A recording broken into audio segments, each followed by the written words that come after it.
everyone. Welcome to this episode of Formally Informal. Today we have Siddhant Bansal with us. He is a PEC alumni as well, and he is currently pursuing a postgraduate diploma in business analytics, which is basically a very coveted program right now and is offered by three institutions, mostly from IIM Calcutta, IIT Kharagpur, and ISI Calcutta, which are basically the top institutes of the respective fields. I think I also wanted to get into ISI Calcutta, and I was like sad at the paper that I saw when I wanted to get into undergraduate. So it's a very coveted degree as well. So before we jump into anything specific about Siddhant, Siddhant, do you want to tell us of anything specific about yourself so that you can just strike a chord with anyone who's watching this? All right, sure. So as you mentioned, I graduated the university in 2019. I was an electronics and communication engineer. Post that, I worked for about a year and a half at Gemini Solutions Private Limited as a developer, which was quite different since I never expected I'd enter into a development role once I graduated.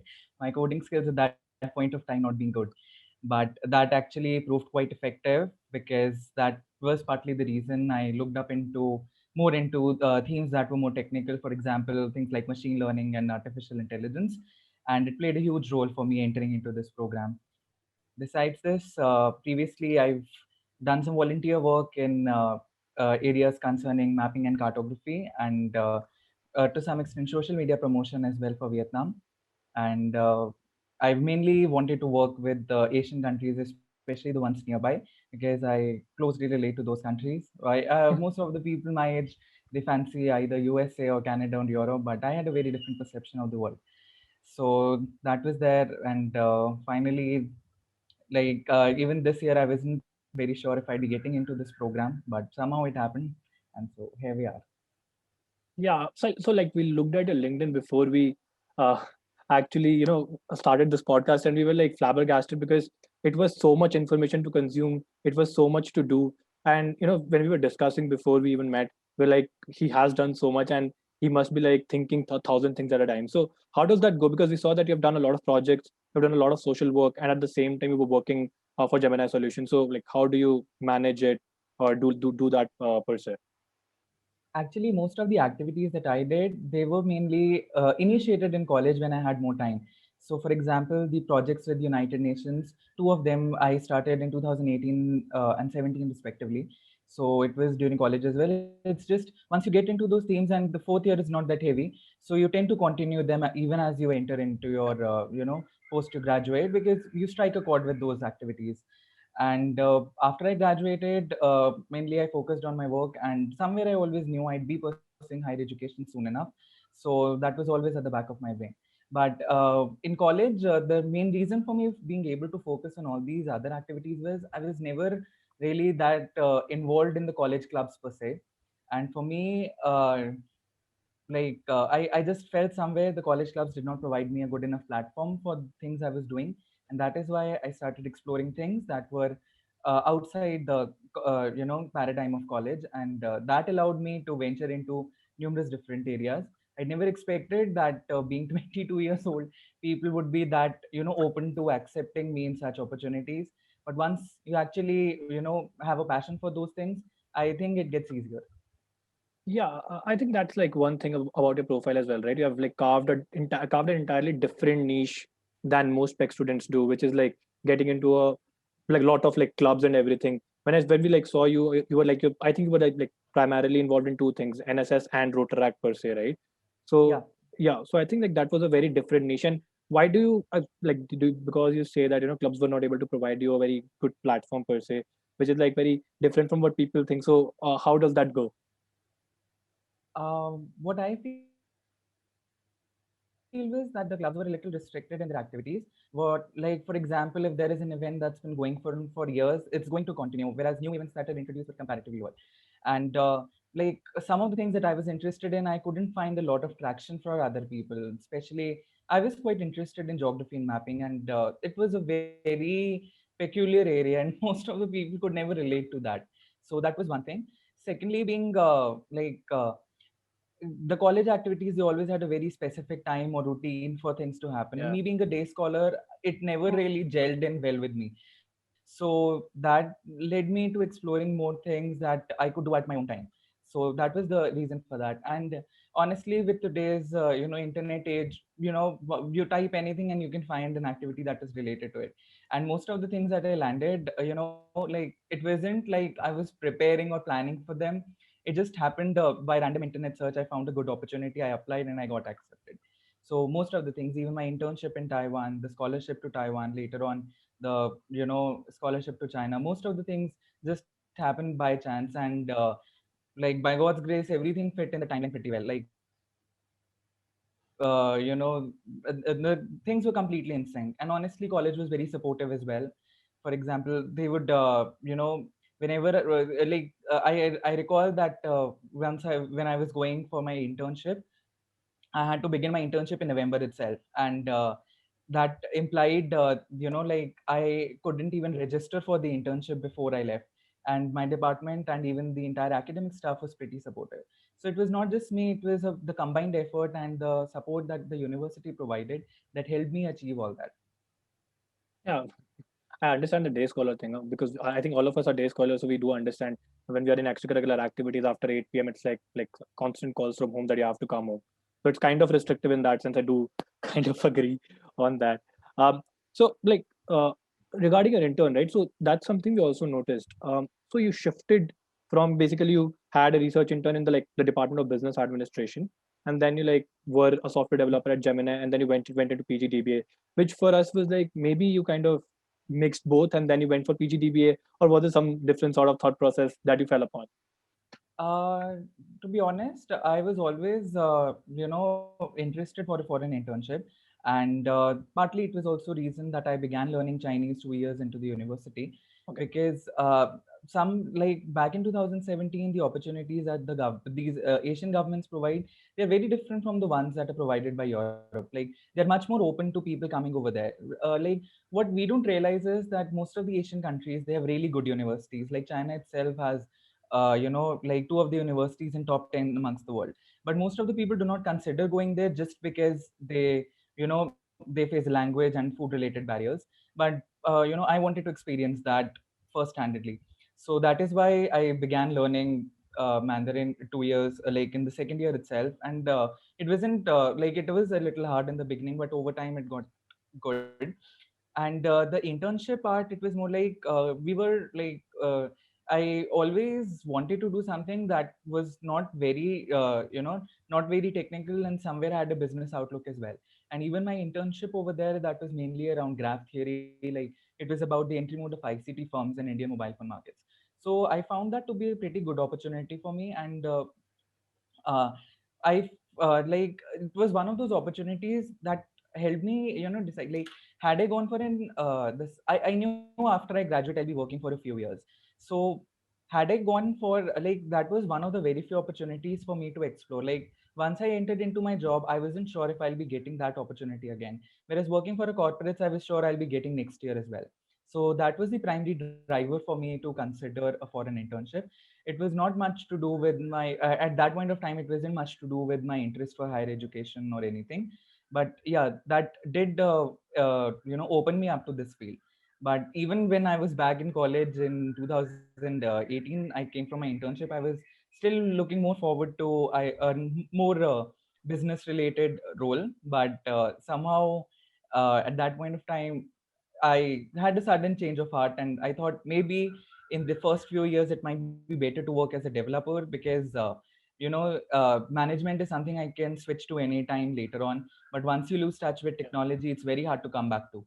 And that actually was a good decision, I now feel, because had that not been the case, I'm not sure if I would have come to this program at all. Because it made a lot of things fall in place. Because let's be honest, this program, like even if you're comparing it to an MBA, the postgraduate diploma in business analytics, both are challenging. But in MBA, the challenge is more about managing the workload that you're getting. It's not about learning new technology or learning new math again, or going through everything again. So had that touch with technology not been there, I would have never considered this program. So, and honestly, my company was very supportive as well when it came to all this. Like the processes and all were pretty good, and I had not actually expected that they'll be that understanding as well. but somehow, like things worked out pretty well, and that is how it just happened.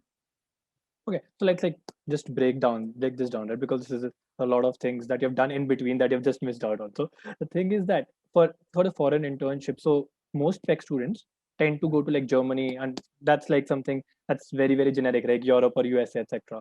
So first, like you did an internship in Taiwan, which is entirely out of the box. But secondly, also you did business internship in Taiwan.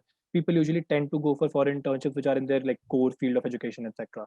So how did you particularly access this? I do get to know that you're a curious person because you're like into geography and cartography, which you like explore yourselves. But how do you like fall upon these things? Because this is something that we don't get in general. All right. For me, like I was always in touch. Like we have the Taipa Economic and Cultural Center, so I was in touch with them through a few conferences beforehand. But in general, what I've seen as a problem is that one of the reasons that many people are pursuing it, it's mainly based upon previous experiences from the seniors. What I feel is that people don't do their share of work in exploring things, because if they do, it's not that hard to find. So for that, and it's not completely the student's fault either. Like had we had a proper functioning international cell which could provide students with such opportunities, like presently I'm at IIT Kharagpur, and we actually have a proper portal for this. Like it's called the FTP portal, the foreign training portal, and a well maintained Facebook page as well, which can help student plan all this. Like of course there's a minimal charge. So this is how the students in general find about with such opportunities. Now the reason why people from our college in general go to Germany is simply based upon where the past seniors have gone. So most of the people, when they look for foreign internships, they don't know where to begin. And and due to that, the easiest way for them to reach out to somebody is like, who went for a foreign internship last year. Yeah. And that loop keeps on continuing every year. Like somebody went to Germany, the next people go to Germany, and that keeps on continuing. If people just do a random internet search, there's a lot more opportunities that the people can find. So accessibility is not at all a problem. It's about how much devotion you want to give in doing your own homework to find out about those opportunities, because most of the universities, they offer internships, especially the ones in Japan, or even Canada offers a lot of. There's MyTax Global Link, then there's Singapore's this NTO India Connect program. So it's just about gaining some sort of awareness with all you've got to do is just type on internet foreign internship opportunities in India, and there's going to be a plethora of opportunities that land up. And that is the first step that the students should take, rather than approaching their seniors directly. Once they've done that, that is when they can approach their seniors to get a profile ready, so that they can apply to those opportunities successfully. And coming to foreign internships, one thing I would definitely like to say, getting a foreign internship is much easier than getting a job at a company or getting an internship at a company. No matter what people say, the application processes and everything, they might be time consuming or tedious, but it's much easier to qualify for those interviews than those for the industrial internships. Yeah, I think like in Peck especially, people tend to form their interests on basis of what the seniors say rather than forming their interest and then basically pursuing it. I think that's more the norm. That was the norm for most of us, I guess. I think like Bhavna will agree or Rudransh will agree. Yeah, it's like the senior has chosen this path and they Yeah. turned out great. So let's go on this path only. Yeah. So They whatever won't like think about what they want to do or anything like that. yeah, so whatever like our favorite seniors choose, that's what we want to do Yeah. eventually. Yeah, so I think that's completely fair. So like because you like were living in Taiwan, etc. So going from India to Taiwan must have been some sort of a cultural shock because they are particularly different, maybe. So like, how did you cope up, or did that like play a big role in you settling there? Uh, I was the thing was I was there for 7 months. So before I went there, like for me, cultural shock wasn't that huge, to be honest, because once you're learning the language of that area, Yeah. like once you go through those pages of books, you start finding about the culture. And before I went there, like I did my homework, and I was pretty clear about what kind of food, and what kind of transportation, or everything in particular. I was pretty, sure like how to approach everything. So for me, the cultural shock per se wasn't that huge. But yes, I did find some difficulty in getting accustomed to the food for the first 2 weeks or so. But it was a challenge I was still okay to take, because, and of course, with today's world, there were fast food chains and everything everywhere. I was in the capital, so it wasn't really that huge a problem. But yeah, for the first few days, it was very difficult over there. Like, that getting that flavor for you. And of course, like, I'd never been in an immersion environment, so whatever language I did learn, I wasn't very confident in the first few days. But luckily, there were other foreigners as well, because when I went to Taiwan before the internship, I had a 3-month this scholarship for learning Mandarin as well. So at that point of time, I was mainly interacting with other foreigners. So that was also given by the Taipei Economic and Cultural Center. So that is why it was for 3 months. Like, I had my intern only for 4 months out of 7, and 3 was learning for the language learning part. And at that time, I got to interact with a lot more foreigners, although nobody from India. But yeah, so it didn't like, I was able to form a group over there pretty quickly once I went there, and that eased things quite a lot, because most of the other people I was interacting with, they were from, countries like Japan or Malaysia, and they were like more proficient in the language than me. So it made things pretty easy. And Taiwan, to be honest, is not that hard a country to live in. Like, it's pretty developed. It's almost similar to living in Singapore. Like, there's what we call, we are 4 Asian tigers, so it's one of them. So development wise, it was pretty easy, and people over there were very accepting. One thing I would definitely mention is, like, I never experienced racism in Taiwan, and that was something I really liked, because one of the reasons I did not want to go to Europe or USA, to be honest, like, being 22, I did not want to experience racism at that point of time. I'm not sure if other people experience it, but that was something I was really concerned about. So, and I was sure, like, in countries like these, we do not experience. Like, what I've seen is that we people actually have a very different perception. Like when we think about China or Taiwan, our perception regarding people, it's very biased, I would say. Over there, it's not so much. And Taiwan as a country is pretty open to foreigners. And that is why it's a very multicultural environment. So the experience was pretty good, even from the initial days. Like, post the first 2 weeks, I did not face much of a trouble, and people were very welcoming and everything. And I had my own group of friends within the first 2 weeks. So honestly, it was a very good beginning. And it was my first foreign trip. Like, I had never been overseas before that, and I was going there alone. So I just feel lucky to have found those people who helped me through. Yeah. So to say the least. Okay, so you told us that you like to travel a lot. So what are the places have you traveled to? Have you explored different countries, their cultures? I've only started traveling ever since I entered college. So, and most of them has been with a purpose. Like, it's never been a leisure travel, to be honest. So I went to Taiwan for my internship and the scholarship. Later on, I went to China, mainly South China, near Tibet. That was again for another scholarship program. I did travel to Macau for a leisure tour during my during my transition period from the scholarship to internship. And last year, 2019, just before the pandemic started, I went for an international conference in Bangladesh. So overseas, these are the travels, but I do like traveling in India as well. So yeah, that is that. Like, was this like international conference in Bangladesh for some volunteer work? Because I just saw a couple of like volunteer works that are like out of India as well. Actually, the conference over there, it's called State of the Map Asia. So State of the Map is a international conference. So they have regional conferences as well. So State of the Map is a conference that's mainly related to mapping and cartography. So when we talk about, mapping or cartography in today's world, it's mainly, related to three things. Either people do humanitarian mapping, that they map for a cause, and the second is technology. Like, people want to talk about how mapping or cartography can take advantage of for today's technology. Like, uh, just for an example, Facebook today has a tool, it's called mapwith.ai, where they are using artificial intelligence to map roads. So that is the second component, humanitarian. Then there's technology, and the third is historical component, like how have maps changed over the years, or any kind of political disjuncture or anything. So over there, I was invited as a speaker, and the theme I was talking about was the 2015 land boundary agreement. So, like, there's this concept of enclaves and exclaves, like when a portion of one country is located inside another and does not share a border with that country. So you've all seen Alaska, right? Yeah. It's not connected to mainland USA. Yeah. And similarly, there are other such countries. And this was a huge problem for a lot of people, like on our borders with Bangladesh.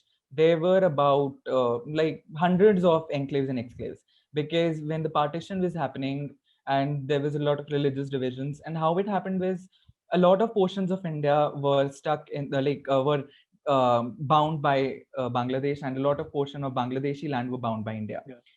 But because we don't have any kind of free movement agreement or anything, it became very hard for those people to survive.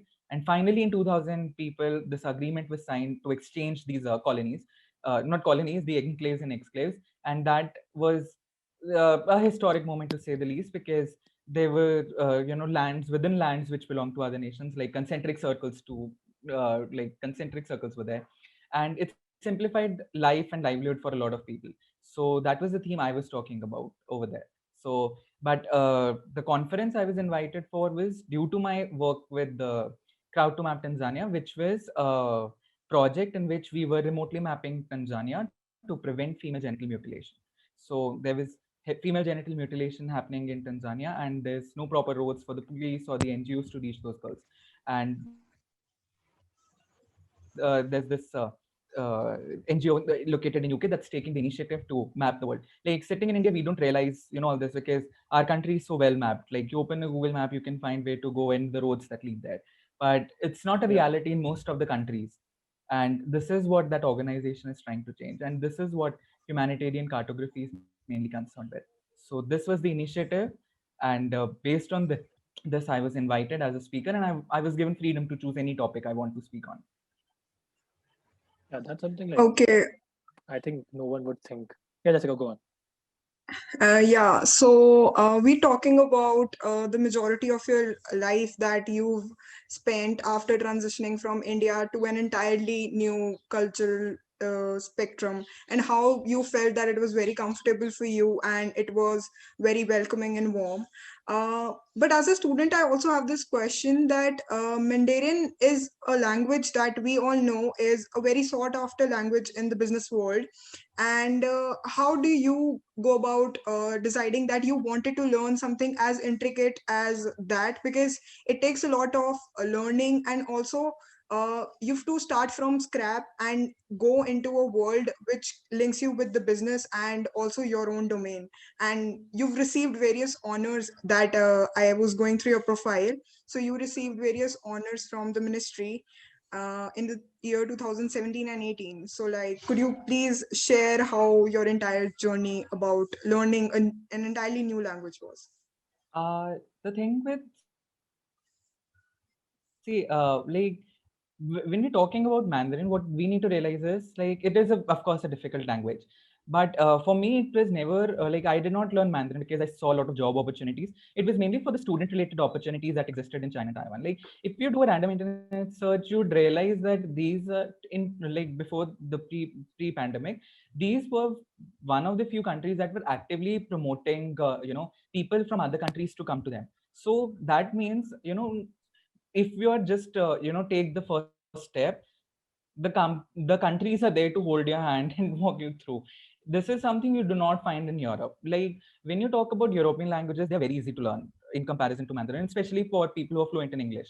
But that leads to a lot of competition and serious dearth of opportunities. Like like we say that going to USA for higher education, admissions are pretty tough. There's a reason for that, because everybody knows English and everybody wants to go into those universities because the environment is pretty comfortable.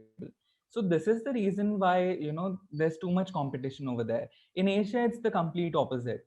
They want more foreigners to know their culture, know their language, and because of that they're actively promoting it. And still there is a lack of people who are doing that, just because it's that hard. So that was the main driving factor for me, because to be honest, back in 2017, there was not much in my profile that I would say would be able to land me at USA or Canada, to be honest. And that seemed something very different, and something that like actually it became something that most of the people, like when anybody talks to me, this is something that they want to ask about and learn. So it suddenly, I could perceive back in 2017 that maybe in few years time, it would be something that would completely transition my profile. And I was completely right. It gave me too many opportunities to talk about. And that, like, that kept on adding things up. Like, it started with learning Mandarin, and to be honest, like I said, the scholarship or that internship wasn't that hard to land, but it gave me something to talk about during most of my interviews. Like, every time I would go there and they'd see my profile, this thing would always come up, and it continued, like, till date it continues. Like, even when I went to my PGDB programs interview, so like, what have you done that distinguishes you from the other general engineering mates? That is the thing that's landing people at IIMs today, because anybody can do a job or do an internship, and then after 2 years they can come to an IIM. But when you're talking about institutions like IIMs or IITs, it's not just about how many check boxes you've had. Most people are more worried about their gap years or anything, or how to explain that. It's not about that. When you're coming into such reputed institutions, it's about what have you done for the community, or how can you contribute to the nation further on. So these things are the ones that led, like, I could perceive back in 2017 that maybe I wasn't sure, like, because it was not something that a lot of people would guide me on, but somewhere I could perceive that maybe 2 years down the line it could act as a differentiator for me when I'm applying for universities, not just in India, anywhere in the world. So to be honest, I was never pretty sure I would land up at IIM because it's too hard. And but somewhere that was in the back of my head that I want to go into this institution, and I knew that I would have to do something different to get there, and that difference just came via these programs. And I took up these programs because I found that I just have to take one initial step, and later on it's going to be those countries' responsibilities to give me the opportunities. And that was true before pre-pandemic. Like, today we have a lot of xenophobia due to the situation, but if you look just a little before that, and even now for Taiwan, it's not that big a problem. Things were very different, and I'm assuming that in few years time it would come back to the same stance. But yeah, that was how it led me there. Did I answer your question, or Yeah. Yeah, you You did. answered my question completely. And also, it is really wonderful to hear that somebody actually goes out and explore something completely new without any motive that aligns with their like direct domain, but also in order the spirit to learn something new and to completely transform oneself into a newer version, so that we are able to reach that optimum level, so that we apply to the elite institutions. I think more importantly, that's like important coming from PEC because PEC is certainly Yeah. restrictive in that sense. Yeah. It's see when I wouldn't say our college is restrictive. I would say the opportunities that we get as students of this college are a little limited. But Yeah. in case you come up with an opportunity, I've never seen, at least in my department, I've never seen people objecting or anything. And one more thing I've realized, for the people in our colleges, that people start, defining their careers too early in our college. Yeah. You Yeah. need to leave some time to explore things out. Like I'm doing this program right now, and most probably I'll be entering into a job soon. But I'm not like I want to do that for the rest of my life. I'm still open to other opportunities. So people need to keep their minds open, and a lot of this is also dependent on the upbringing, because my family was pretty liberal, to be honest. We were previously I thought of mentioning that when we were talking about why people go to Germany and everything. Like, most of our parents wouldn't be comfortable sending us to Asian countries. Yeah. Yeah. So that was also one of the reasons. Like, I could go there and do that. And like, even during my time, there were other students from my batch itself who went to Japan. So it's not just about what seniors have done or anything. It's also about whether your family is liberal enough. And this is something that's very important, and especially more important for day scholars, because for them the environment is much more restrictive. So, like, honestly, the people who did stay at the university, they become much more confident, I would say. And they experience the world very differently, and it's important for people who are day scholars to experience that during their time at the university, if not completely, then at least through such programs, because it makes you a lot more independent as well. So, and honestly, it leads to a lot of respect in your family as well. You start your family starts looking at you differently. Yeah, So that's it's a important very for day important fact. scholars. That's important for day scholars, It especially really is. because you have to come home and get your ass whooped anyway. So might as well have Yeah. some respect while doing that. Yeah. So I think that's like very good in terms of being able to understand that we have opportunities. We just have to look for them, right? But I think there was a certain shift Yeah. after that. You went to Taiwan, you did that internship, and that in the Department of Business Administration. And ironically, like I just realized that Taiwan is the semiconductor hub of the world. So ironically, you are an electronics engineer, Yeah, but you yeah. did there for a business administration internship. But then you like shifted to software. So how was that change of heart coming into picture in the fourth year? Uh, it's if I'm being honest, when I looked at the opportunities that were provided in our final year, not just for me, I talked to a lot of people at IITs as well. I've been interacting with people.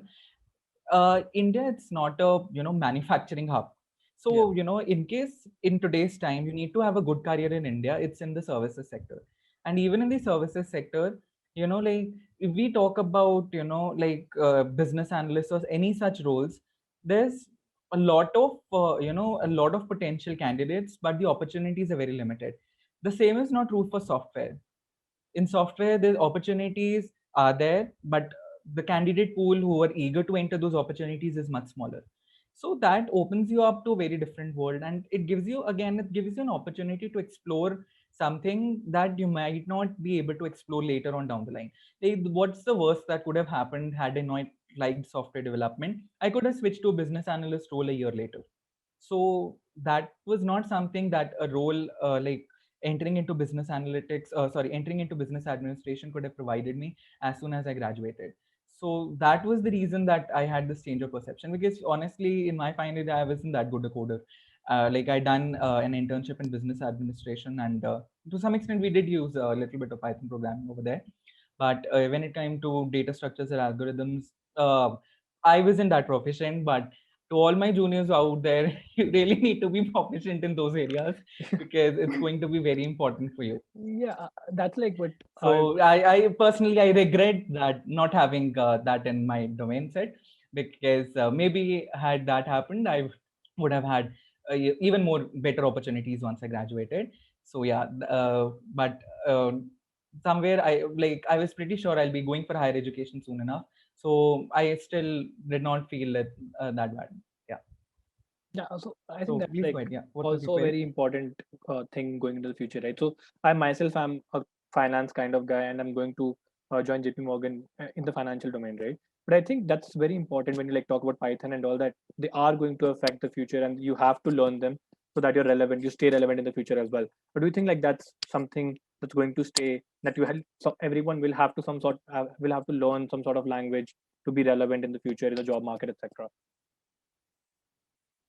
It's not about staying relevant for the job market or anything. It's about how you have to look at the opportunities that exist in India. Like, unless you're planning to go overseas, you need to see what all opportunities do you have. Like anybody can be an athlete, or anybody like, we have all kinds of opportunities, but we need to see what for us is approachable.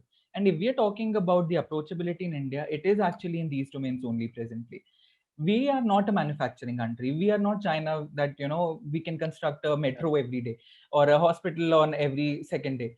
In India, it's mainly about agriculture or service sector. And even in services, if you look at it, the Indian IT engineers or software developers, they're actually world recognized. And if you're actually getting an opportunity to experience that as soon as you graduate, why not take that opportunity? The least, the only harm, that the only thing you're going to lose at max is a year of your life. But I Yeah. believe that that year is going to make it worth, Yeah. because if you end up liking it, you have such a great career in India. And like, that is the reason I actually, during my job, I started learning more about it. Like, even in this business analytics program, I was talking to one of my professors over here. So I talked to him, like, business analytics in India, it's still considered just an alternative to an MBA, but Yeah. it isn't. Once you enter into this program, it's so much more different from an MBA. Like, if you've seen like this year, last year, I'm not sure if I assume most of you would be aware. Bangalore also started a business analytics Yeah, program yeah, yeah. in 2020. Calcutta was the first one in 2015. But once you look at the curriculum of such courses, we have very limited number of courses that actually relate to finance or this. It's more about techno management. So like we have about 15 courses from IIM, but like to be honest, people say that IIM is pretty hard, and I agree with that because of the workload. But I find in this program, the present semester IIT is way harder because there is too much to do, and all those things are so relevant. Like the organizations today, especially in the analytics domain, they're using time series analysis or regression analysis. Regression is still pretty easy, and then there's concepts in machine learning or neural networks, convolutional neural networks. So business analytics today, it's inherently becoming linked to computer science. So that was the reason that in case you have that skill set, it really takes you forward. So like later on we can talk about what this program actually entails, because what I feel is like first thing being, a lot of people are not aware, and even if those people are aware, they see it only as an alternative to an MBA. And some of the people who actually, like, if I'm being honest, some of the people who actually land up here, in at least in the initial years, they weren't very happy with it because it wasn't providing them the satisfaction that MBA did. Because the program has a very different domain set, and the skill set that is required in this program, it goes way beyond what finance or this marketing teaches us. So that was one of the points that people who are actually interested in this program should really be aware about. And that is actually one of the reasons why in the initial years this program was actually taking admissions through CAT, but they switched it to class 11th and 12th mathematics. So people are aware that you are going to use all this in your course. So that was a primary factor. Yeah, so that at least you know what you're getting into. CAT is like entirely different from what they teach at teach in MBA anyway. So that's something that's really really good. Uh, Next, like I have like one small doubt with respect to this, right? So given that like PGDBA is more towards techno management, just like you said, so I saw some universities offering like MBA in IT. What is the like most basic difference between both and like the skills that you have for both? Because if like we see both are like creating managers for the techno world. Uh, I would say like the first thing is like business analytics is a comparatively new field. So the MBA programs of IITs, they are much more traditional. Like if you've looked at rankings in India after IIM ABC or this ISB or perhaps XLRI, it's not the other IIMs that come to the top of the list. IIT start coming up. For example, Yeah. we have like even the business school of IIT Kharagpur, that's VG Som, it's among, I think the NERF ranking is 5 today. Those like they are preparing techno manage people, they are preparing people for techno management, but the curriculum is still very MBA centric. So the way it proceeds is like when you're talking about an MBA from IITs, what's going to happen is you're going to have all the core courses that you get at an IIM. So you're going to have like extensive courses, like you'll have 2-3 courses in marketing, 2 or 3 in finance, then you have 2 or 3 in organizational behavior, human resource management, strategic management, project management. But the amount of elective offerings that you will have that relate to technology will be much more at an IIT than to IIM Ahmedabad, Bangalore, or Calcutta. When it comes to PGDBA, the program is centric to business analytics. So your core courses itself, they are going to be technology oriented, and you'll have electives that are related to management. This is the main Okay. differentiator. So for example, for me, for me, my mandatory courses in this program were database systems, computing for data sciences. Like we were taught machine learning in Python for that course. Then we had statistical inference, probability in statistics, statistical structures in data. Then in this semester again we have time series, regression, and this data science, and then we have algorithm design, machine learning, and operations management. So because these are the fields that would give you a career in business analytics, so they form the core of this program. And for electives in management, we have things like we do have a few, like 1 or 2 courses from management area, which are mandatory. For example, we do have marketing, we do have corporate finance, financial statement analysis, but the proportion of such courses or the credit allocation for such courses is comparatively lower. And our electives are more related to management. Like for our electives, we'll have financial risk management, marketing research, or things like entrepreneurship, perhaps. But in the IITs that provide MBA courses, like the most famous ones I would say are IIT Bombay. Then there is VG Somas, of course, there IIT Kharagpur, and IIT Delhi as well. So for them, the courses are more management oriented. Like you'll have 3 to 4 courses in finance, 3 to 4 in marketing, 3 to 4 in human resource management, and then you'll have electives where you can pick up your domain, whether you want to do technology or you don't. Because for roles like finance, and finance still requires a little bit of coding and everything in today's time, but for roles like marketing or human resource, it's not that much of a requirement. So that is where the differentiation comes in. Okay. So I had a question about your volunteer work. So I saw that you also did online volunteering in UNV, right? So I actually myself had tried to do that, but I couldn't really get anything to volunteer for. So I wanted to know that how did you do it? How did you make your CV and everything? With UN Volunteer, like UN Volunteer is a very different platform for volunteering. It's not like you apply and you will get accepted. Like or originally I wanted to do volunteer work, like not the online one. I wanted to do for this actual UN volunteering work, but but there were a lot of issues. Like first of all, UN volunteering requires a minimum of 6 months of commitment, and for becoming a UN volunteer, you need to be having 2 years of workings in a relevant area. So that is why. But even United Nations volunteering portal, they recognize that there might be younger people who might be able to help in other areas. So that is why this UNV portal was created, where people from all ages could contribute at their own time. And like the crux of that is, like nobody is going to access, like when you're working as a volunteer for such huge organizations, nobody is going to take you as a volunteer unless you have something to show for.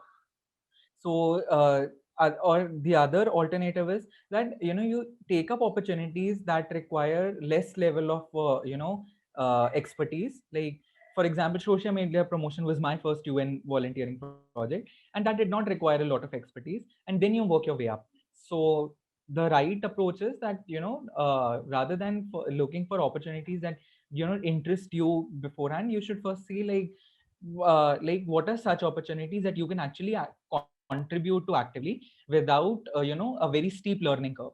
Because what happens is it's not a job, you can leave anytime. So unless you have that background, you're going to lose interest in that.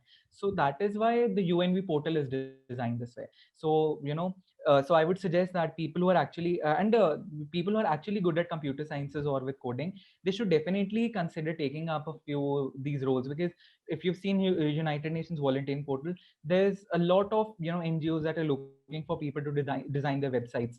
And the social media promotion. So social media promotion is something anybody could do, but this technical details, for example, the ones involving website development, this is something that I feel people could take up more easily. So these are the kind of opportunities that people should approach first, and then they could go into the more advanced portions. Like because honestly, in United Nations volunteering portal, if you directly apply to one of the United Nations handle, like UNDP or UNO, this UNICEF, you don't stand a chance as a student unless you have 2 years of work. So it's more important that you focus on NGOs or people who actually some short time projects, so that you get familiarized with the entire portal and the work. And then based on those opportunities which you participated in the past, you can use them for the opportunities further on. So this is how I proceeded. Okay. Siddharth, also you've done a lot of project works, like talking about one of your main projects that was developing and designing a low-cost wheelchair for differently abled children, and also the design was incorporated by a company based at It's United 7 o'clock. States. and also the fact that you took up a lot of projects on your own will. And so what was the impact of these on you as a person and your major motivation and learnings through these projects? That the project you previously mentioned, the wheelchair project, that was actually my major project. So for me, what I felt was that,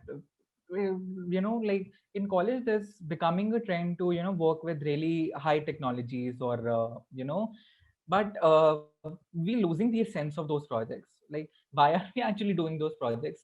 Those projects are being done to somewhere help the community. So for me, that was the main motivation. And to be honest, another motivation is my mentor for that project. He is a professor at university.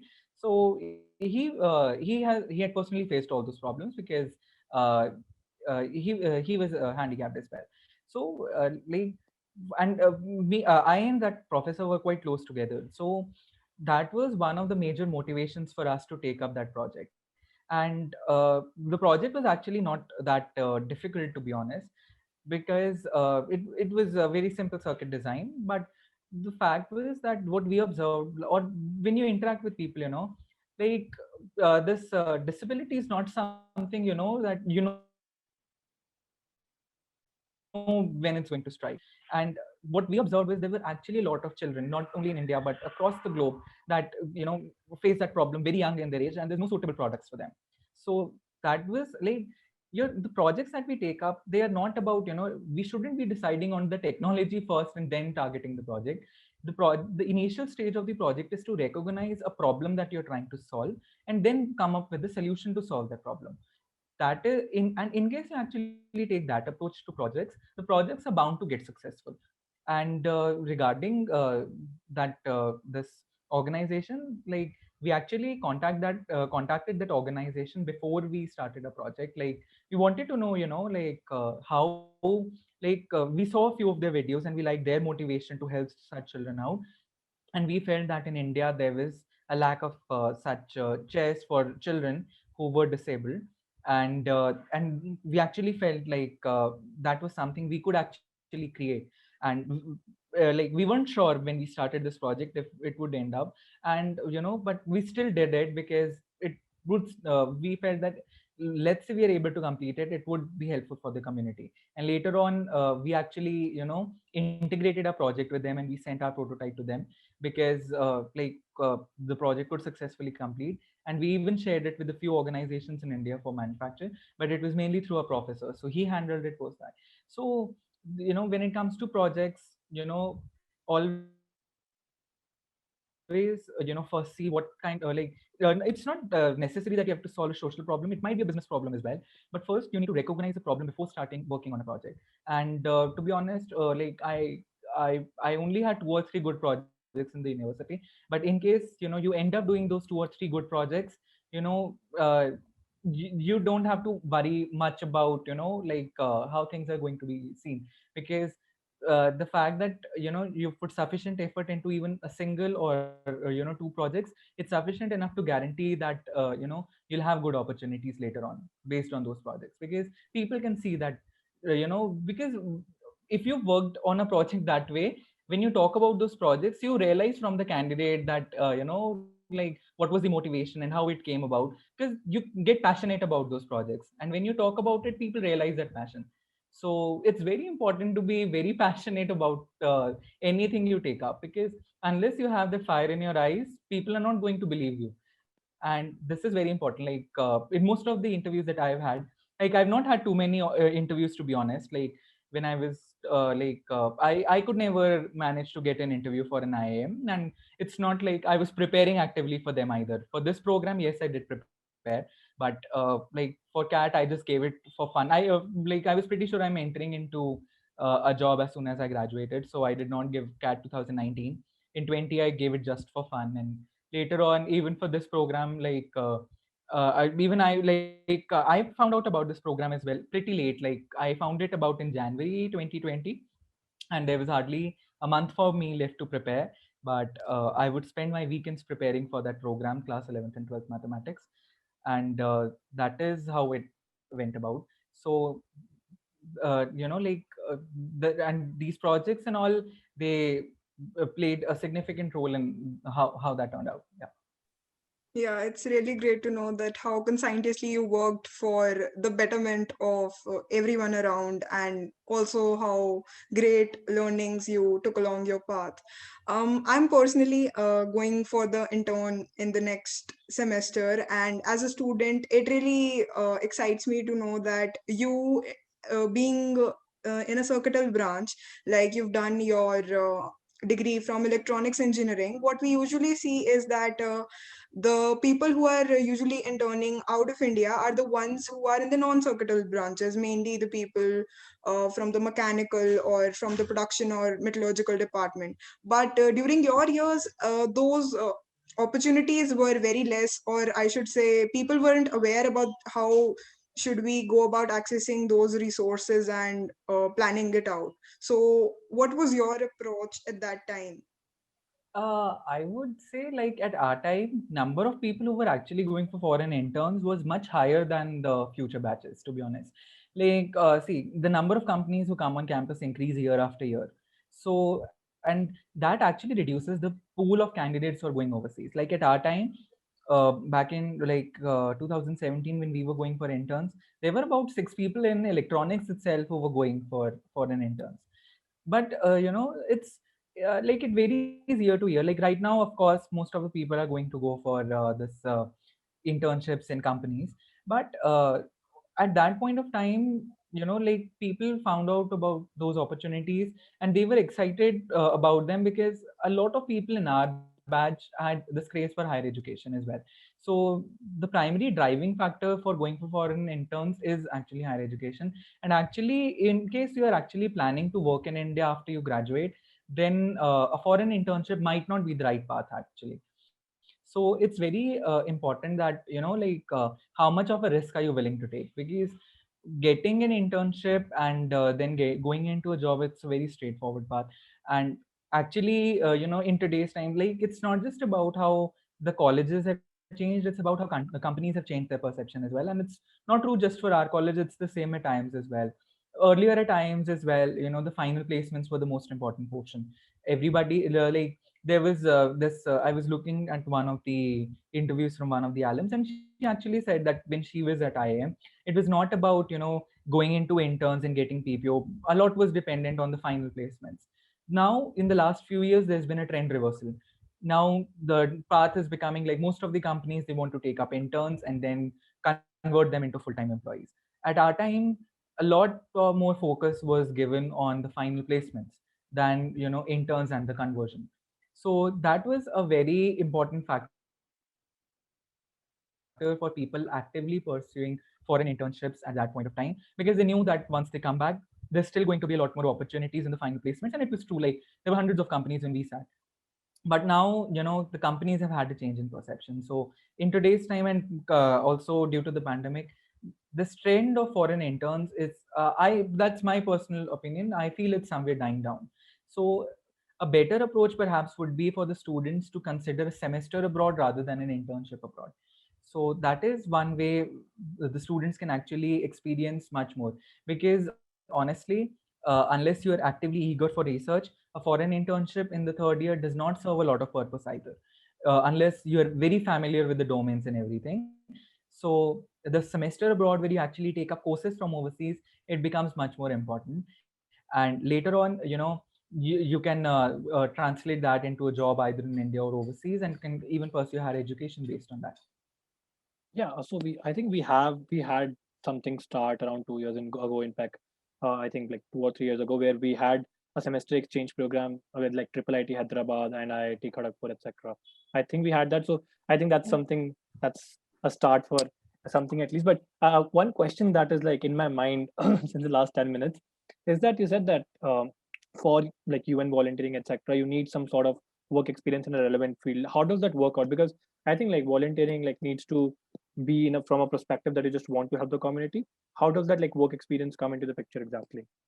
I was talking mainly about the UN volunteers. Like, Yeah. of course, if you want to go for NGOs and anything, there's no such restriction. Yeah, But UN being such a good organization, they require volunteers who are actually committed for that. And I was talking not about the this online volunteering. I was talking about the general volunteering. So in the general volunteering for United Nations, the volunteers are paid. So because of that, they've added this restriction that you should be at least 25 years of age in case you're planning to work outside your country of nationality, and you need to have 2 years of experience. In case you want to be a UN volunteer in India itself, then I think the age would be reduced to 22. Because see, when we talk about volunteering work, it sounds all fancy and exciting, but the dropout rate for volunteers is very high. People pick up a project, they know, like, there's no sort of commitment or foundation to continue with the project. So somewhere, those organizations need to ensure that, in case they are because this volunteers recruitment for volunteers also happens through a lot of formal processes. It's, there's interviews and everything. So they need to ensure that people who they are taking up are going to stick for a longer time, and they need to ensure that, the learning curve is not that steep, because nobody is going to, train 3 months for a volunteering project. So that is where this concept of work X comes up. So that is why, for the good United Nations projects, you require 2 years of work X. But for the online volunteering portion, you do not. You can move it any you can join it depending on your interest, and as far as the organization feels you can contribute suitably, then it's not really a problem. Okay, cool. I think like dropout rate is also high because a lot of people do volunteering work just for the sake of it, so that they can just show it off on their CVs and not really trying to help the community. I think that that's also a major Yeah, reason. yeah, yeah. That is Yeah, that is definitely true. yeah. Because like I also got into NSS in the first year and I quit because I thought that it was not something that was my cup of tea. I think that requires some sort of perseverance to actually try and help the community when you're not really getting a lot out of it personally in terms of, let's say, your help or beneficial, instead of just like mental satisfaction, etc. Yeah, and the other reason being, like, to actually get people involved in these volunteering activities, the volunteering plan has to be really good. And that was something I found missing when I was working at NSS, or Rotrack was still okay, but that was one of, like, that is why I said I could never relate that much to the college clubs or the Yeah. societies, because somewhere I found there was a serious lack of planning in those activities. But once you start venturing into these international opportunities, there's a set plan, and like that is the main motivation. Like, it's much easier to volunteer for those activities rather than in college, because there's a proper plan of action, and your roles, your responsibilities, your duties.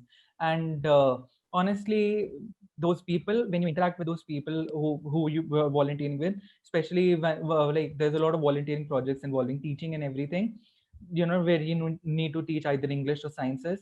You can actually feel, like, for those people, anything you do, it's an upgrade from what they're presently getting.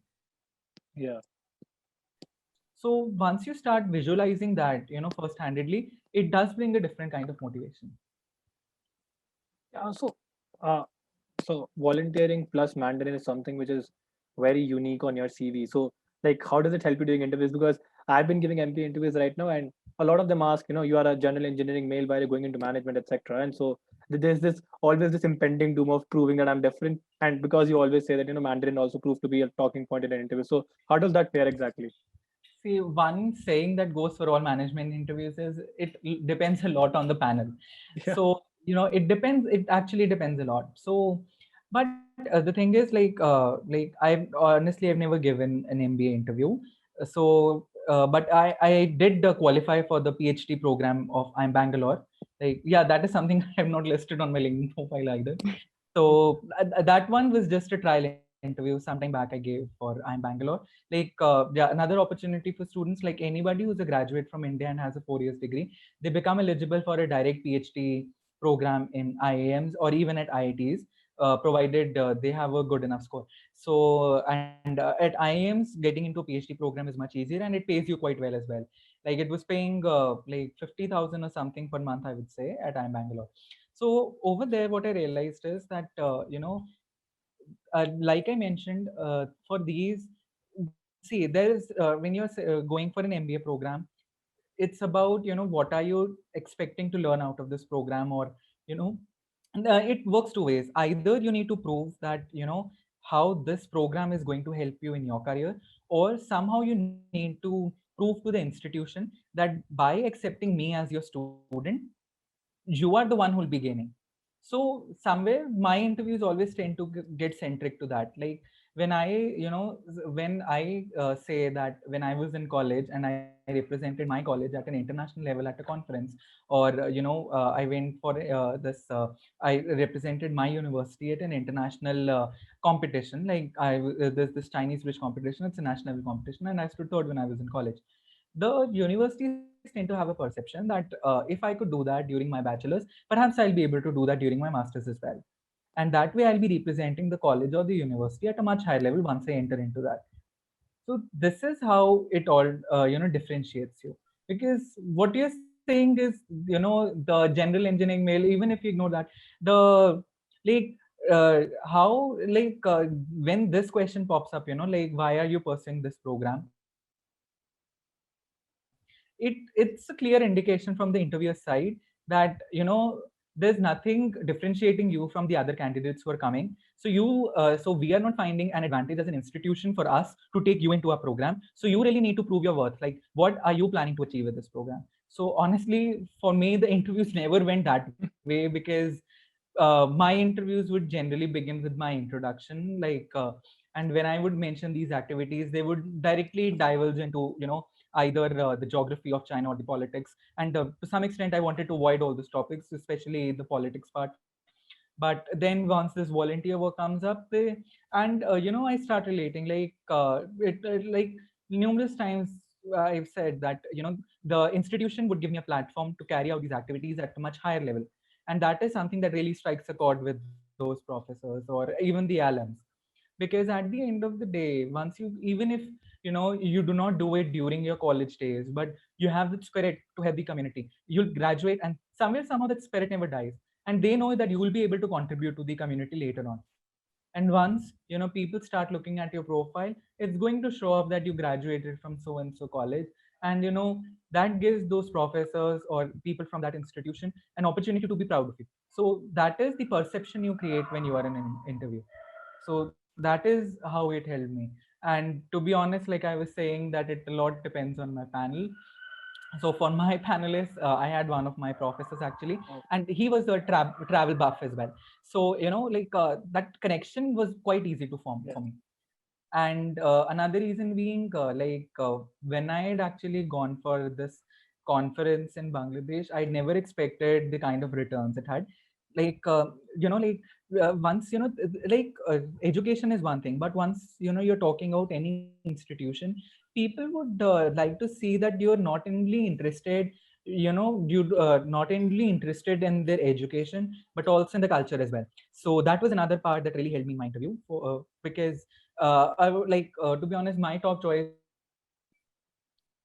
would have been I am Bangalore, but I am Bangalore does not have a very rich heritage or culture to exploit. So that all lands up in either Ahmedabad, that's Gujarat, or Calcutta. So in Calcutta, when I started talking about my experiences in Bangladesh, it struck an immediate chord with those professors because like even if being in Punjab, somebody starts talking about the other half of Punjab that's located in Pakistan, we sort of feel like we are from the same community, and that formed a major chunk for my interview as well. So, and you need to realize that Bangladesh only gained independence in 1971. That means those professors have experienced that partition and the bloodshed firsthand. So it gives them the perception that you're not just in here for the education or personal goals, but genuine interest in their culture.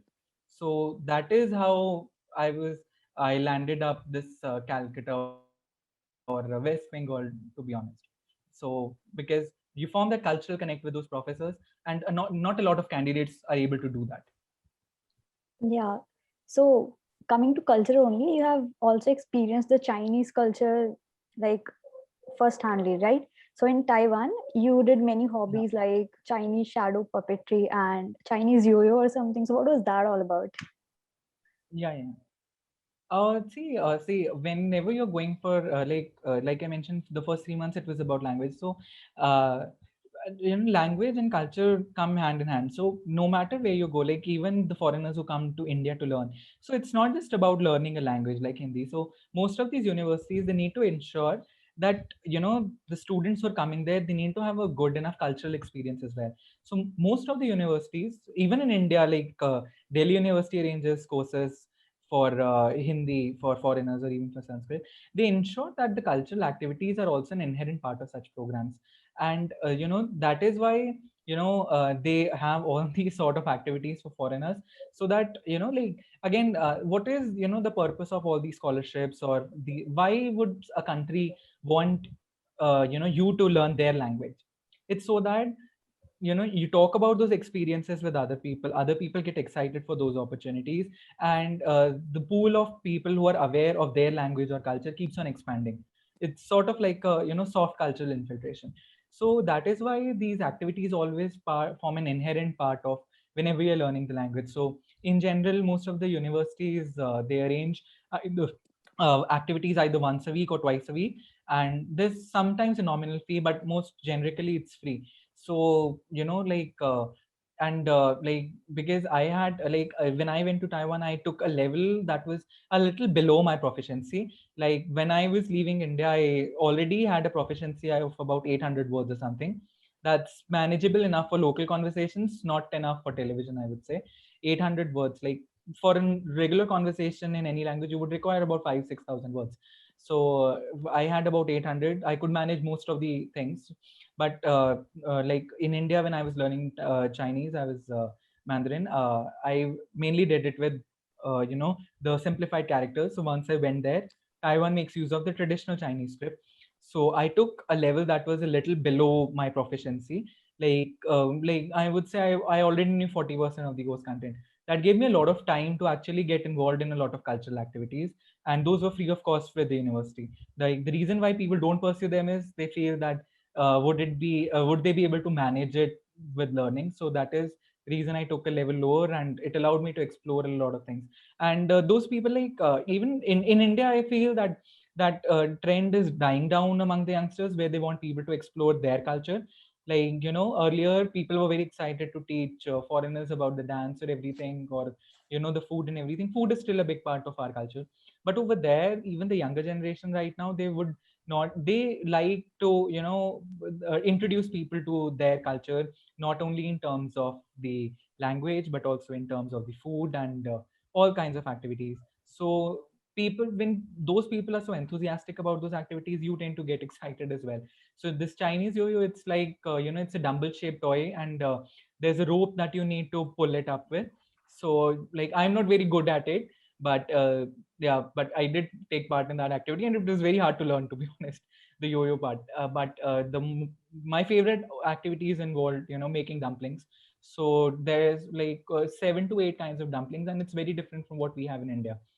In India, the food that we call I'm not very sure how many of you are aware of this. Do you know, like we have a Chinatown in India? Yeah, yeah, Are you familiar with the yeah. concept of I Chinatown? watched that movie. 36 Chinatown. Shahid Kapoor and Amrita Rao, I guess. Uh, Yeah. So Yeah. this Chinatown, it's a concept. No, that is a very different movie. It's not much related.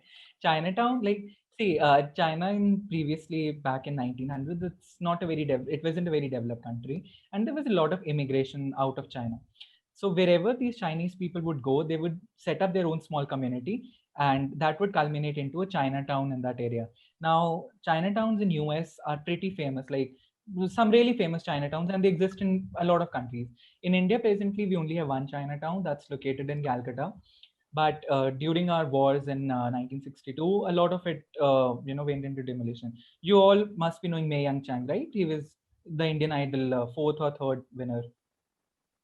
Mei Young Chang. Yeah. Chang, you might, the one from Badmash Company. Yeah. So he was a part of that community. So this community is located in this Chinatown, and the Chinese food that we have in India right now, it's mainly a culmination from that community. It's not the authentic Chinese that you have. So, and the other part inspiring this Chinese food in India, that mainly comes from Tibet. Like the Tibetan government is in exile yeah. in Himachal Pradesh, Yeah. Dharamshala, and So what we have in India as a cuisine, what we call as Chinese, it's not the authentic Chinese. It's either Tibetan food that we are having or the one that we have from the Chinatown that originated in Calcutta. It has a presently a population of about 2,000.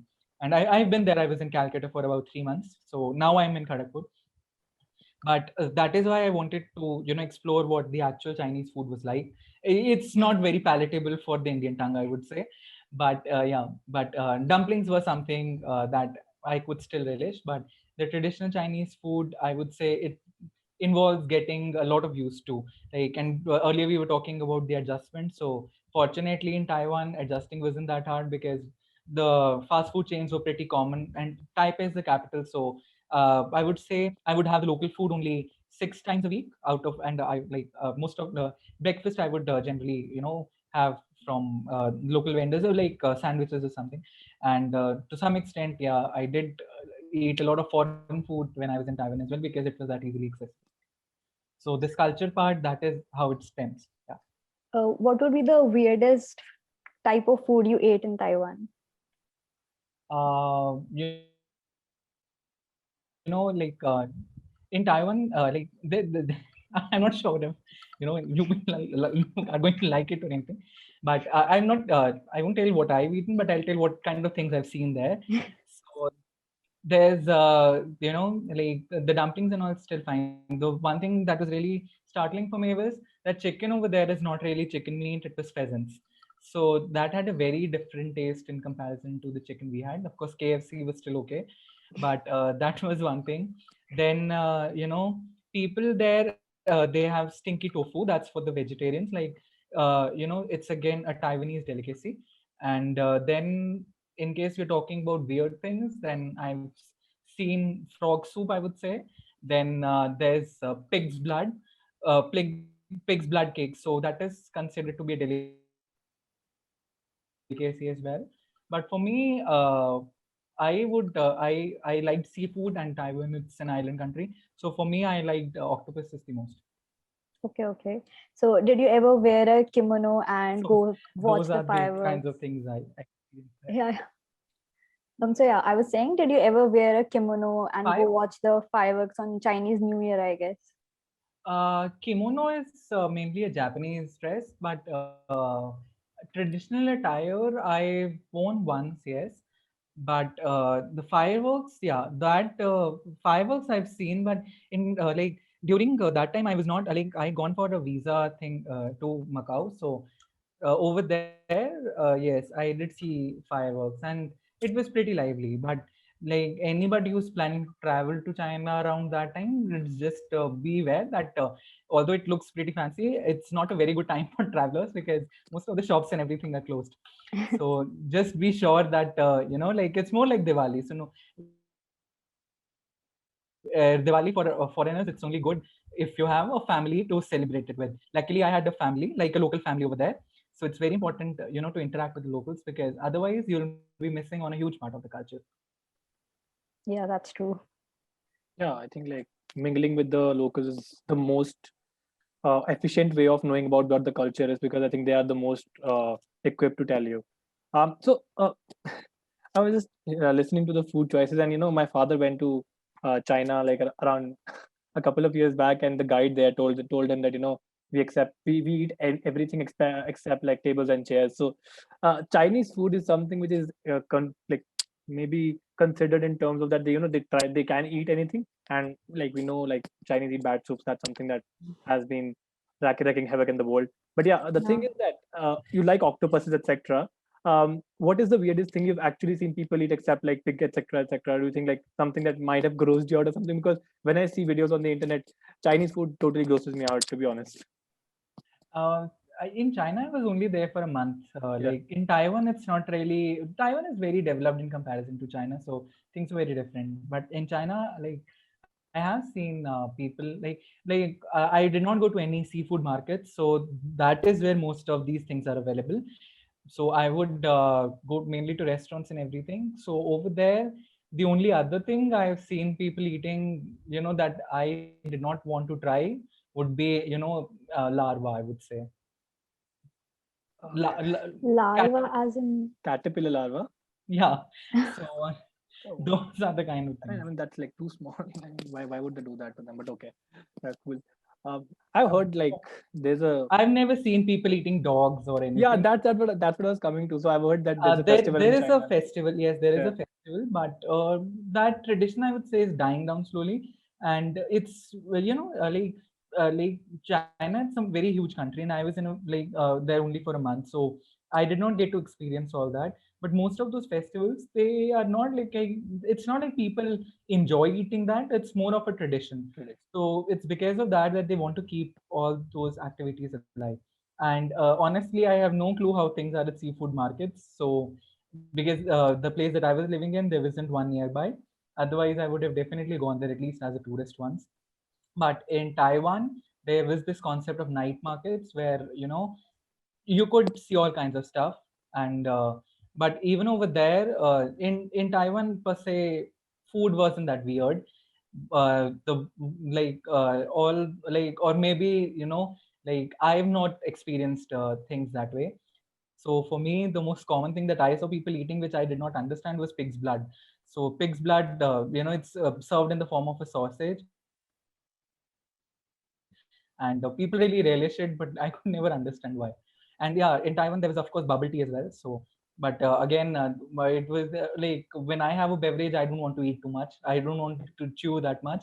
So I did not really like that as well. But what I found really another thing I really found weird over there is that people spent a lot more money on beverages, like almost an equal amount on beverages and food. So that was something very new for me.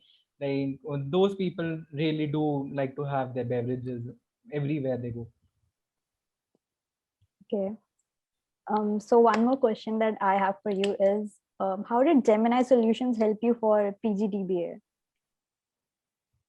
One thing is, see, once you enter into an organization, the people, first of all, very supportive. Like I said, my interview was very centric to, I would say, SQL and only C programming. And Gemini, I was hired as a software developer. And people over there were very supportive. And for the first 3 months, it was complete training where I got equipped with Java. And I've talked to numerous people. So one thing I realized was that whenever I wanted to take a new initiative in the company, people were very open and welcoming. Like I said, like that conference to Bangladesh, it was not during college; it was in 2019 when I was working. So like when I put that in front of the HR, it was the attitude matters. So it's like it was a leave request, of course, but they took that much of an interest. Like when they asked me like, why are you going over there, and I explained them about so and so conference and so volunteer work. The first response was, once you come back, let's start such a program in the company. So somehow the culture was very good, although we did not actually get an opportunity because in November I went, in February and March all this pandemic and all started, and we went for work from home, and we could never get a chance to start that initiative. But the way people handled, or the kind of community that we had at the company, it was very important. Secondly, this during this interview preparation and everything, a few people in the company actually knew, and sometimes people have a very bad perception when people are going for higher education. I never experienced that at my company. When I had my interview, I asked my mentor for a 3 week this duration for preparation, and they were eager because this like they did not stop me. Like of course, of course they wouldn't have wanted me to go, but they did not create an environment where it became difficult for me to switch. Or they were pretty open to there is two kinds of companies. One, those keep you, and they wouldn't want you to leave, and there are those companies that you don't want to leave. So I can say that it was one of those companies I did not want to leave, and had it not been for the pandemic, I would have definitely worked there for at least 2 years. But somehow that work from home situation became a little monotonous for me, and I decided to switch. And it's the same for a lot of people.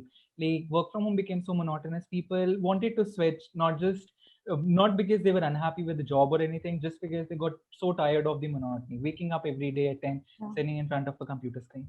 And that offered me a way out, and people in the company were very supportive. And somewhere, what the topics that I learned in the company, they did help me with the interview for this program as well. Because during my last few months at the company, I did start an initiative where we were developing notebooks for people for learning machine language, especially the freshers. Like by that time, I had about 1.5 years of experience, I would say. And again, any initiative that I came up with, the company was always very welcoming to begin it. And like and I started those notebooks for machine learning for freshers, and it again became a part of the interview as well. So the fact that they never stopped me from doing anything, and it had a very supportive culture. And the things that I learned during my job, I actually applied those during my time at the program, because we have courses in algorithm design and machine learning. So that is how I feel that the company prepared me well enough for this career. And luckily, now I feel I'm lucky that I did not go into a business analyst or a completely non-coding related role as soon as I graduated, because it prepared me well enough for this program. Otherwise, I'm not even sure if I would have considered a program in business analytics. Yeah, so talking on the same lines, on a macro, your trajectory from a research intern, then to a software engineer, and now finally PGDBA. So, which is a very unique career path to tread on. So, what were the factors that you considered while opting for this, and what other things acted as the metric that you thought that this was your one main goal, or you were the perfect fit for this program? One thing I would say definitely was that like, to be honest, I was sure I was going for higher education, but never in my mind I had that it has to be an MBA. So I was open, like it was more like I'll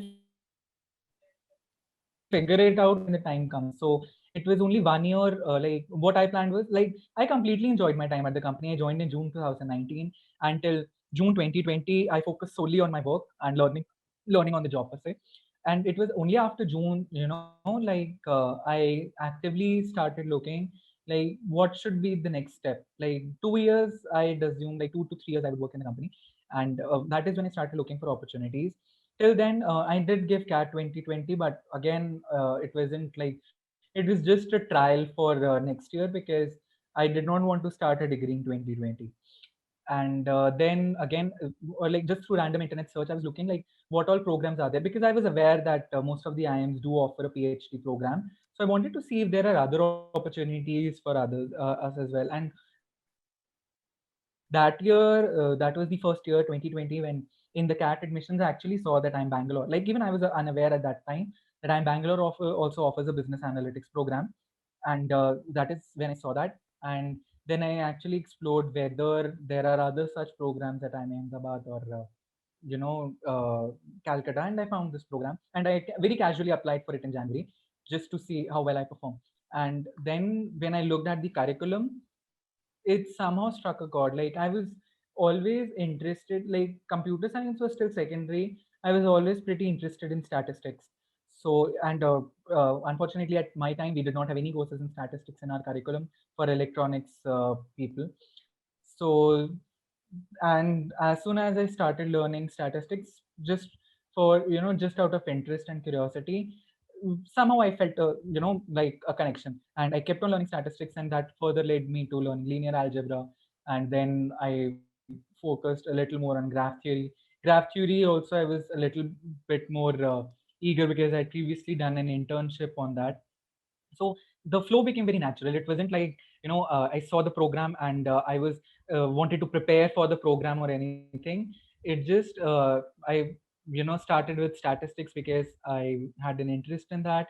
And then I looked at other things that were related to statistics for the program. And like at all those courses, they somehow struck a chord. Another reason being, like, because I was always interested to get into an institution of national importance in India, and this program allowed me to enter into three of those.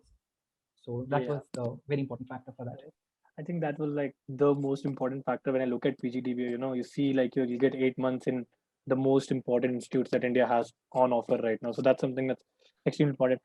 We are like almost to the end. I think we have covered so much, you've given us so much information to actually think about. So Bhavna and I lead clubs right now, but we might have to think how to go about them in the future. But also, like, anything you want to add, you want to like tell people in terms of something we might have missed, something you might have been very uniquely observing inside the college that people you want people to explore, you want people to consider before going for a post grad or for a job even, for that matter. I would say that, people people start thinking about placements and job opportunities too early in the time at college. This is one thing I would like people to, explore a little more. See, your 20s are the time where you have a lot of freedom to do a lot of things. Even if, people need to realize that even if you are 2 or 3 years late, it's not a very big thing, because your 20s are the experiences that, those should be the experiences that when you look back on them, you get a smile on your face. Like when I look at my opportunities, like whatever I did, and I talk to people about those, it brings a smile to my face and really happy memories. I would just like people to create, a path for themselves where they have a very similar experience, that it shouldn't be a very well-trodden path. Like when you look back at, you have something to talk to people about. People should find you interesting enough to talk to you, and that would only come in case, you let go of that fear of losing out. Uh, like I did not get into a tier one company. Gemini Solutions was not a tier one company, but I still landed up in a good place because Gemini Solutions, of course, formed a part. College did form a part, but it was more about, willingness to explore and those experiences. And like what I've realized is that few years down the line, when you've been in job post your graduation, 4 or 5 years, monotony is somewhere going to hit in, and you need to be, sure that, that when you look back and say you have sufficient things, you can say that, yeah, in my life I've done all that, and it's something that gives you enough to talk about for a longer time, because those experiences that you gained in your 20s, they're very important for defining how happy you are later in your life. So that happiness is only going to come if you've explored enough in your 20s. So it's very important that your 20s should be colored. I So mean, that is one thing. And in case I'm talking specifically about the program, sure, yeah. please go So ahead. I was just saying that on things about exploring. I Should I think go ahead? yeah, sure, sure, go ahead. Sorry, I'll take your question later on.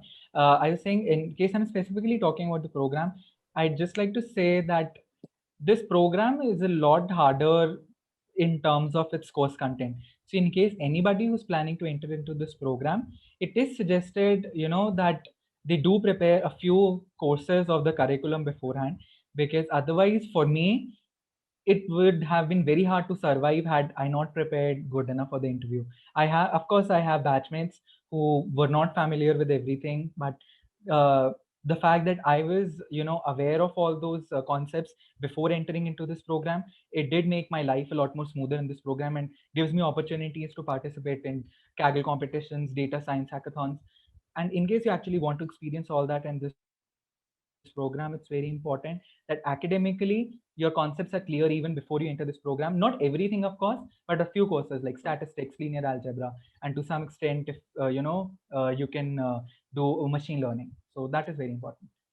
So yeah, now coming to your question. Not a question, What but was your like a question? general idea, like that, exploration in college is certainly, when you come into first year during the orientation, you're asked to explore, but I think that exploration is primarily limited to Peck Fest or, the clubs that are there. I think the real exploration does not really start, and that kind of also limits the way you view college in general as well, I guess. Maybe. See, for me, I never formed a connect with college. Like for me, the starting point was like, like when I was preparing for my internship interviews or anything, the only thing I saw was like, like a lot of people are going to have positions of responsibility in the clubs and everything. But let's say if somebody is not interested in all this, like they want to do something that's not something that people do year on year, then what all can you do? And that is something that has to be something that you're really passionate about. And that is how I stumbled upon UN volunteering and cartography, because those were things I really like geography. So you have to actively look for those opportunities, even if it's a small opportunity, and it doesn't have to be too diverse either. It's just that, you know, something has to keep you going, and it's not just about clubs. It could be sports or it could be anything.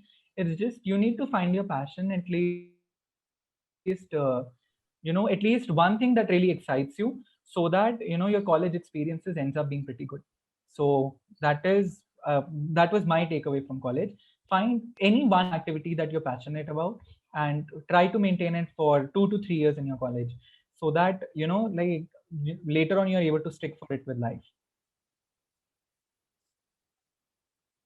Um, I think that's a lot. Yeah. So anything else like you'd like to add? Like, because that's it from us. We wanted to know a lot. We have known a lot. And I think actually more than what we wanted to know. Anything else you would like to add, or as we can like wrap this up now?